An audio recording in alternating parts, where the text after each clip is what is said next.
Some time ago, I received a visit from a woman who, as a result of listening to these talks, was wondering if I could help her to regain an experience which she had had while undergoing a surgical operation. As is generally known, anesthetics sometimes induce peculiarly vivid and unusual states of consciousness.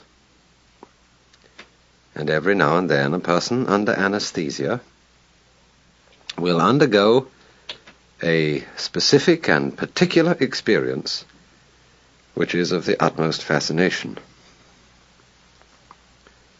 It's the kind of experience which I suppose we would ordinarily call mystical or spiritual, and which, while it lasts, carries the most powerful sensation of understanding with complete clarity and certainty what is the mystery and meaning of the world.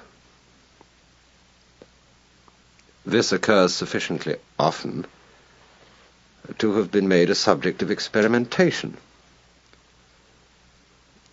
Perhaps you know the story of the investigator who took doses of anesthetic for this purpose and equipped himself with pencil and paper to record at the moment of awakening whatever revelation might have been given to him. Fortunately, the expected experience took place, and for a brief period the investigator had the vivid conviction of complete comprehension of this universe of life and death. He regained waking consciousness with the tail end of the sensation still upon him, grabbed the pencil, and swiftly recorded the essential content of the experience just before it faded. After several minutes, during which his mind returned to its normal state, he looked at what he had written. And there upon the paper was the following immensely profound observation. Everything in this universe is the smell of burnt almonds.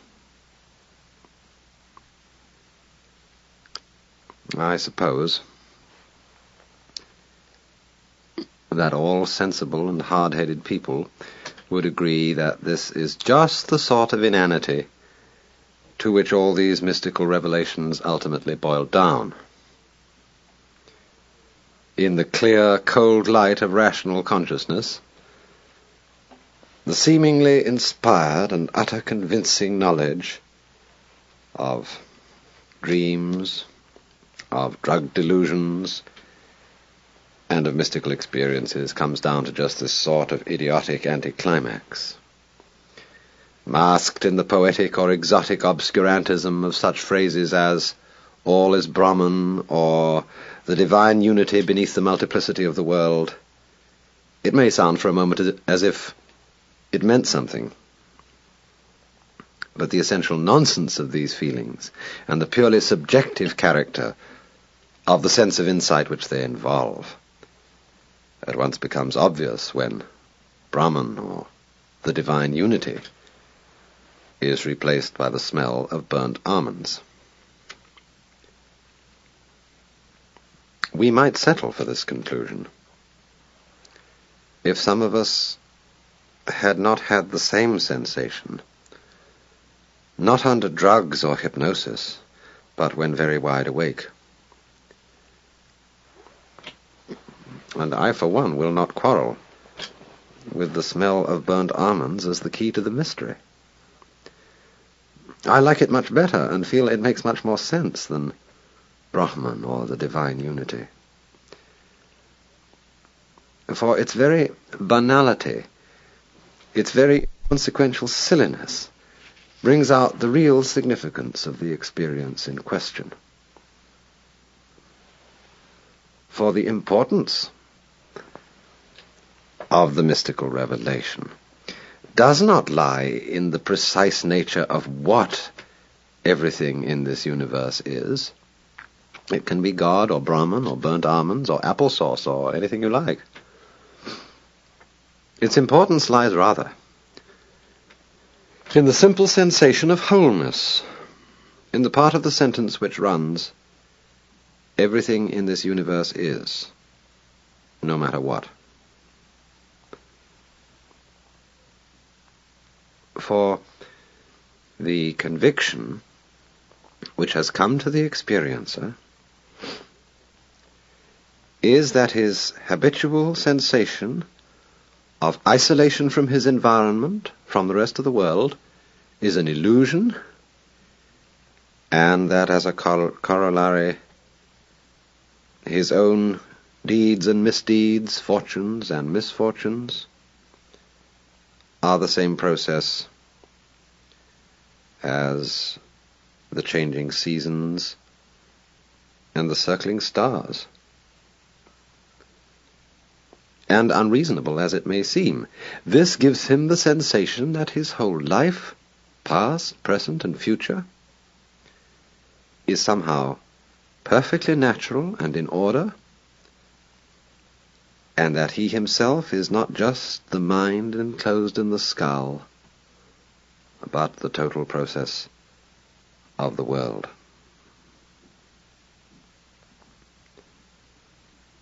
The significance of this experience does not, I think, lie in any consequences or conclusions which might be drawn from it.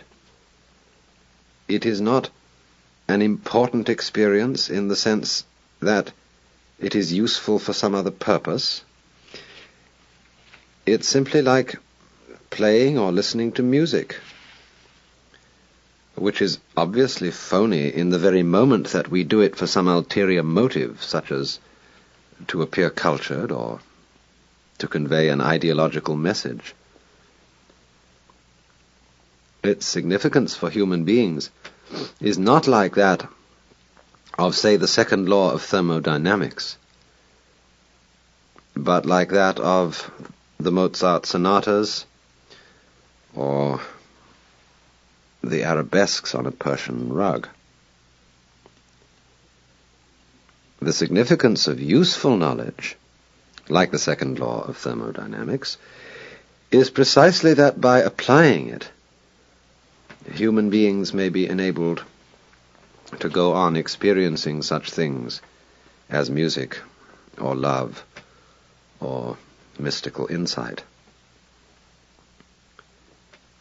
But what could I say to the woman who, under anesthetic, had once had this experience and wanted it again more than anything else in the world? Go and have another operation? Get yourself some ether, or mescaline, or lysergic acid, or take up yoga, or get thee to a nunnery? There are still other, and much too pat, answers to this question, as that she is failing to revive the experience by the very act of seeking for it.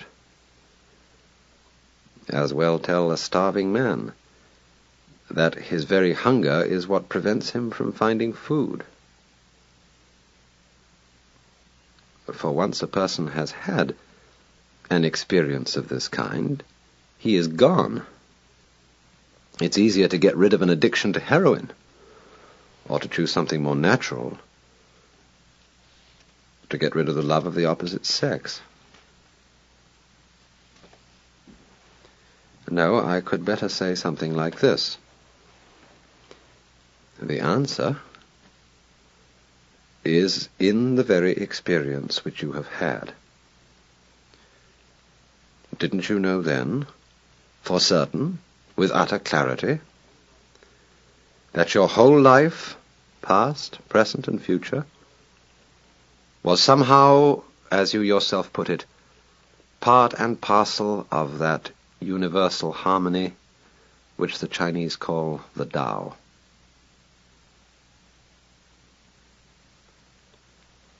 I feel sometimes that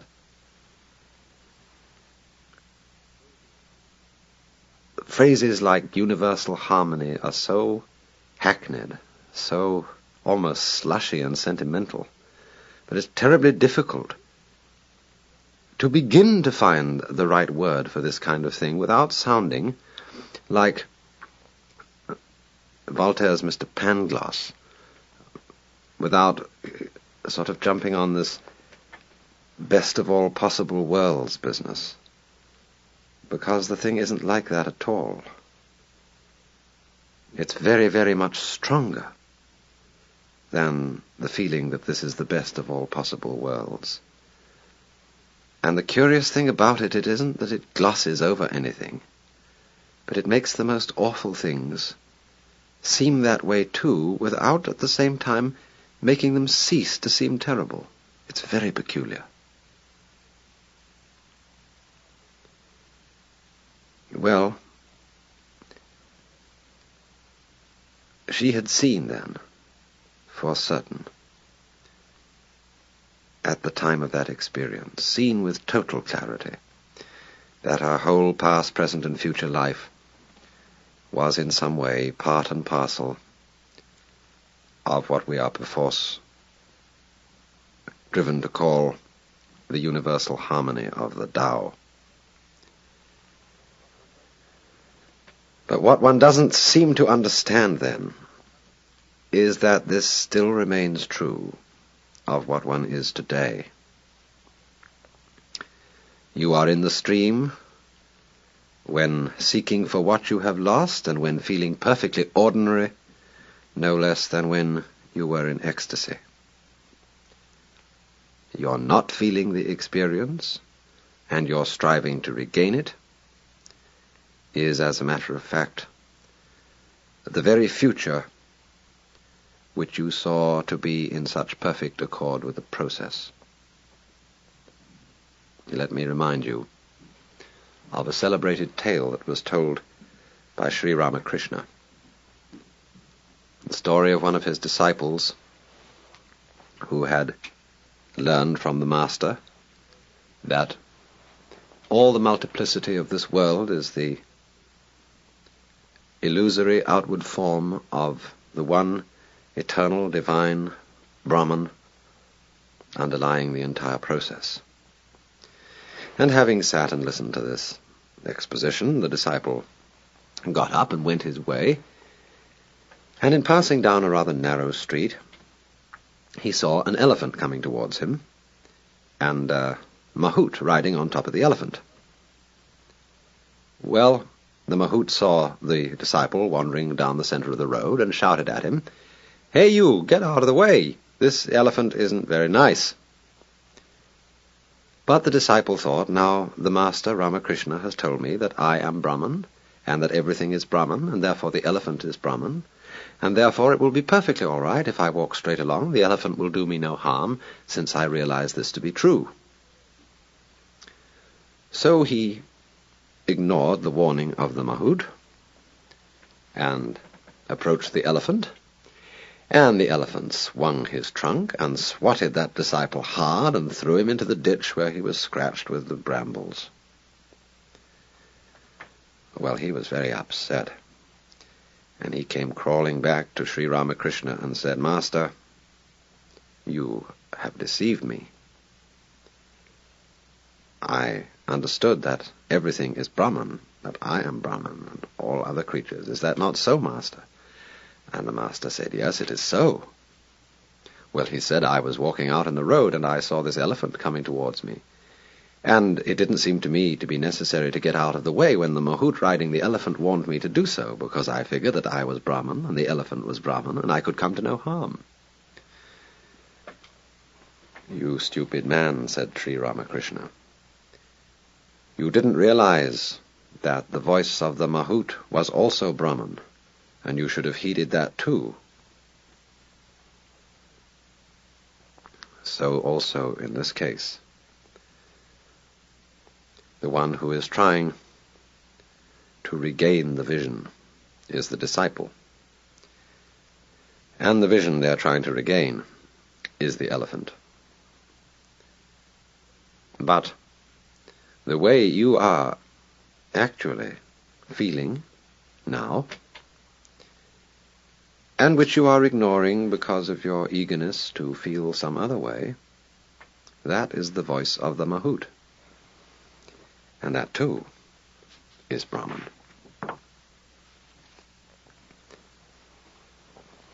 Nine times out of 10, an observation of this kind will mean nothing, and will fall as flat as being told that everything in this universe is the smell of burnt almonds. But the 10th time, it will dawn upon you as a statement of total and luminous clarity. I do not think we need have any fear that this 10th time will never come, for in other circumstances it has come again and again. Think back to school days, when with the utmost care your teacher explained over and over the mysteries of percentage or sentence structure or daylight saving time, and you consistently failed to see the point. And then, suddenly, something clicked in your mind, and the principle became clear. There is a Chinese poem which says, "Words do not make a man understand. It takes the man to understand the words."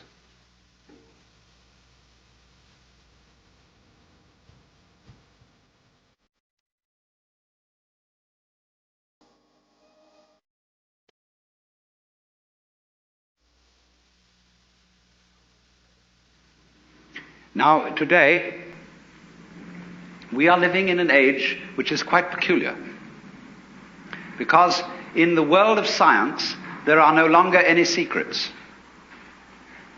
because the method of science requires that all scientists be in communication with each other, and therefore that every scientist, as soon as he has discovered something or got a good idea, he rushes into print.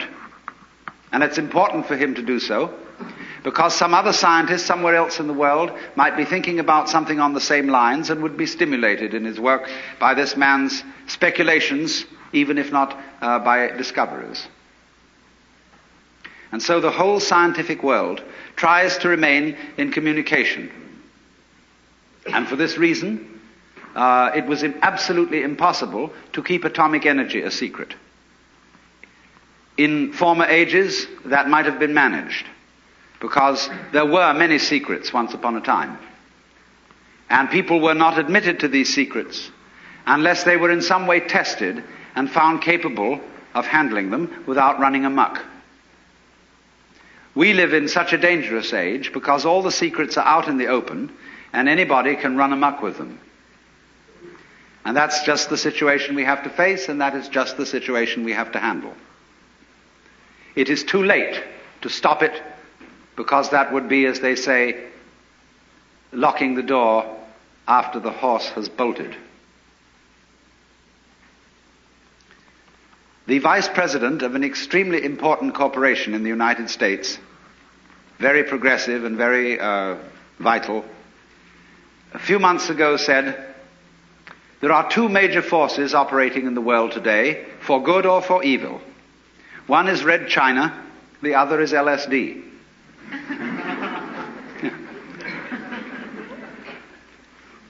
And there is a certain reason why such a thing as a certain chemical, which is capable of opening people's minds in a certain way, should be something extremely disturbing. Because this particular chemical, in common with a number of others that have been known for centuries, but have been rather played cool through those centuries, is capable of doing something which simply cannot be tolerated.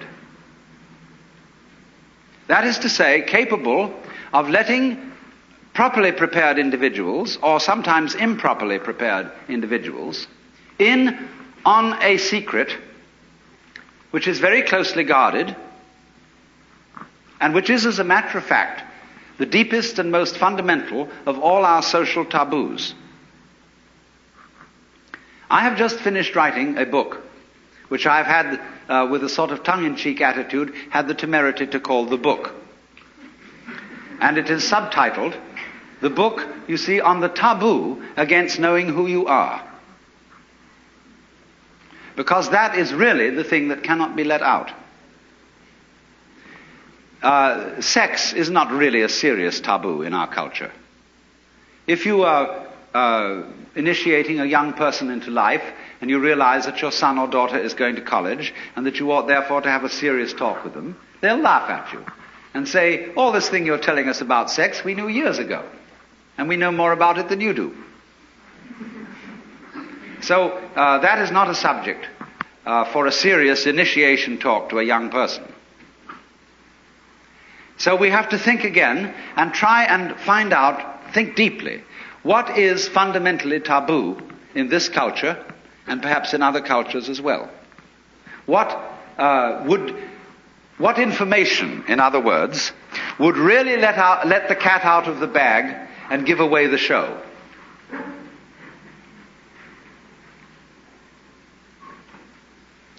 Now, quest around a bit. Ask yourself this: for what reason would a person be considered hopelessly insane? What sort of claims must a person simply not make? Well, there is one, and that is if anybody claims that he is God. That simply isn't done. Certainly not in our culture, although it's very frequent in India. But in our culture, that is simply not allowed, because we, most of us, from a Christian background, and if not that, from a Jewish background, and there's a great deal in common. Because both Christians and Jews are deeply concerned about somebody called Jesus Christ. Both Christians and Jews are, in a way, followers of Jesus Christ in different ways. He is a problem to both. Because he was the man who came out and discovered he was God. And that simply is impermissible. The Jews handled it in one way. The Christians handled it quite as effectively in another way. The Christians handled Jesus perfectly, even more tactfully than the Jews, by putting him on a pedestal and saying, this was the only man who ever was God, and nobody else was really so before, and certainly nobody can be so afterwards. Stop right there. Put him on the altar, bow down to him, worship him, so that everything he had to say will be null and void.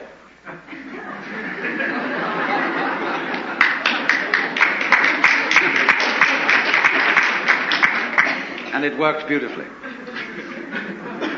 But you see, the trouble about deep secrets is they can't be repressed indefinitely.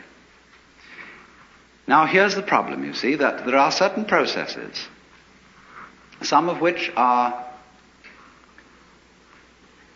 what you might call spiritual exercises. Others are simply chemicals. Others are just horse sense, whereby one comes to see very clearly indeed that black goes with white and self goes with other. And as this becomes clear to you, it's rather shaking. Because, look, if what you define as you is inseparable from everything which you define as not you, just as front is inseparable from back, then you realize that deep down between self and other there is some sort of conspiracy. If these things always occur in combination and look very different from each other and feel quite different, nevertheless the feeling of difference between them allows each one to exist. And so underneath the opposition or the polarity between self and other, or between any other pair of opposites you can think of, there is something in common, as there is, for example, between figure and background. You can't see a figure without a background. You can't have an organism without an environment. Equally, you can't have a background without a figure, or an environment without organisms in it, or without things in it. You can't have space which is unoccupied by any solid. You cannot have solids not occupying some space. This is absolutely elementary, and yet we don't realize it. Because, for example, the average person thinks that space is nothing. That it's just a sort of not there-ness in which there are things. And we are slightly afraid that not there-ness, that nothingness, that darkness, that the negative poles of all these oppositions will win. That they will eventually swallow up every kind of being and every kind of there-ness. But when you catch on to the game, you realize that that won't happen. Because what is called not existing is quite incapable of being there without the contrast of something called existing. It's like the crest and the trough of a wave. You can't have a wave that is all trough and no crest, just as you can't have a wave which is all crest and no trough. Such a thing has never been manifested in the physical universe. They go together. And that is the secret. There really is no other secret than that. But it is thoroughly repressed. And therefore, we are all educated to feel that we've got to fight for the white because the black might win. We've got to survive. You must survive. That's the great thing we're all working under, and pounding it out day after day in anxiety. Because this is a description of anxiety. Anxiety is the fear that one of a pair of opposites might cancel the other forever. And if by any chance, by any means, you find out that that is not so, you have an entirely new attitude to what human beings are doing, which may be very creative, but which also may be very dangerous. You see through the game called white must win, because you know that neither black nor white are going to win, because they belong to each other. So one of the problems of the various chemicals which can change the human mind in certain ways so that it becomes apparent that inside and outside go together is that they do rather give the show away, and people who take these chemicals and see through the human game cannot be trusted. They may decide to be good sports and go back into the game and play it as if it were for real, or they may not. And if they don't, what's going to happen?